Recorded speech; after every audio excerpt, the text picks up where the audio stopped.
নকল নথি বানিয়ে বিক্রি করে দেওয়া হয়েছে পারিবারিক জমি। জমি মাফিয়া সিন্ডিকেট এই কাজ করছে বলেই অভিযোগ দম্পতির। প্রতিবাদে সিন্ডিকেটের অফিসের বাইরে ধর্নায় চক্রবর্তী দম্পতি।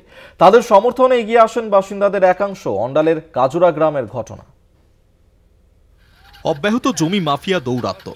অন্ডালের কাজুরা গ্রামে জমি মাফিয়া রাজ চলছে বলে বিস্তর অভিযোগ আসছে সামনে। স্থানীয়দের অভিযোগ, অসৎ উপায়ে কখনো মৃত ব্যক্তির নামে নকল আধার কার্ড বানিয়ে বিক্রি করে দেওয়া হয়েছে অন্যের জমি, কখনো আবার জীবিত ব্যক্তিকে মৃত দেখিয়ে নকল নথি তৈরি করে বিক্রি করা হয়েছে জমি। গত কয়েকদিনে কাজুরা গ্রামে এরকম বেশ কয়েকটি ঘটনা প্রকাশ্যে এসেছে। এই অভিযোগ উঠছে আর ডেভেলপার নামে একটি জমি সিন্ডিকেট সংস্থার বিরুদ্ধে।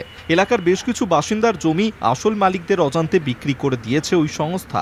এই অভিযোগে সরব হন কাজুরা গ্রামের বাসিন্দা দম্পতি। সমাধানের আশায় শনিবার ওই দম্পতি অন্ডাল থানা সংলগ্ন আর ডেভেলপার অফিসের বাইরে ধর্নায় বসেন। তাদের সমর্থনের ধর্নায় যোগ দেন বাসিন্দাদের বেশ কয়েকজন।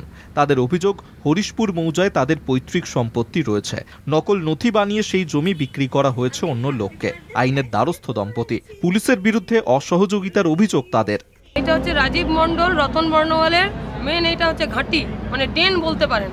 এখান থেকেই সমস্ত কিছু উল্টো পাল্টা, মানে জমির সমস্ত কিছু কাজ এখান থেকে চলে। তো আমরা জানতামই না। এই কিছুদিন আগে আমরা জানতে পারলাম, 144 করলাম। 144 করার পর আমরা ওখানে যেতাম আসতাম, মানে দেখাশোনা করছিলাম। হঠাৎ পুলিশ একদিন এসে, কালকের ইয়েতে আমাদের পুলিশ এসে আমাদেরকে থ্রেট করছে যে আপনারা ভাগাভাগি করছেন, আপনারা এ করছেন। তখন আমাদের ভয় লাগলো। আমরা তার জন্য আমরা থানায় গেলাম। থানাতে আমাদের সঙ্গে কথা না বলে যারা ওই ঘরটা বানাচ্ছে ওর সাথে কথা বলছিল, ওই ছেলের সাথে। মানে বোঝা যাচ্ছে যে ওরা পুরো প্যাকড আপ হয়ে কাজটাতে করছে। এত না হলে এত সাহস হয় কি করে 144 করার পর কোর্টকে না মেনে? আমরা তো অনেক তুচ্ছ ব্যাপার। জায়গাটা আমার পৈতৃক সম্পত্তি। আমার ঠাকুমার নামে এলআর আছে, আরএস আছে, অথচ এইখানকার জমি মাফিয়ারা সেই জমিটা আমার ঠাকুমার মানে পেন অ্যান্ড পেপারসে এলার থেকে বাদ দিয়ে দিয়েছে। মৃত মানুষকে জীবিত দেখিয়েছে, জীবিত মানুষের জমি অন্য কারোর নামে দিয়ে পরে রেজিস্ট্রি করে বিক্রি করে দিয়েছে, কেনাবেচা করে দিয়েছে। একটা কেনাবেচা না, 2-4টে কেনাবেচা করে দিচ্ছে। এবার আমরা যখনই যাচ্ছি প্রশাসনের কাছে যাচ্ছি, প্রশাসন আমাদের কাছ থেকে হাত তুলে দিচ্ছে। সব জায়গাতেই যে চক্করে জালটা বেশি আছে, কিন্তু তো সেখানে বিনা সার্টিফিকেটেই মিউটেশন হয়। আপনি কাজোড়া গ্রামের বাসিন্দা। হ্যাঁ, আর কাজোড়া গ্রামে এতগুলো মানে এখন তো সব অভিযোগ যদি এখন যদি সব অভিযোগ সামনে আসে না, এখন তো কয়েকটা মাত্র এসছে। এমন ঘটনা এখানে করে রেখেছে এই চক্রটা। যে দাগে 24 শতক জায়গা, 48 শতক রেজিস্ট্রি হচ্ছে, 24 শতক মিউটেশন হচ্ছে। 24 শতক মিউটেশনের জন্য তারা টাকার জন্য হাই করে ছুটে বেড়াচ্ছে। এইরকমভাবে এরা অরাজকতা তৈরি করেছে।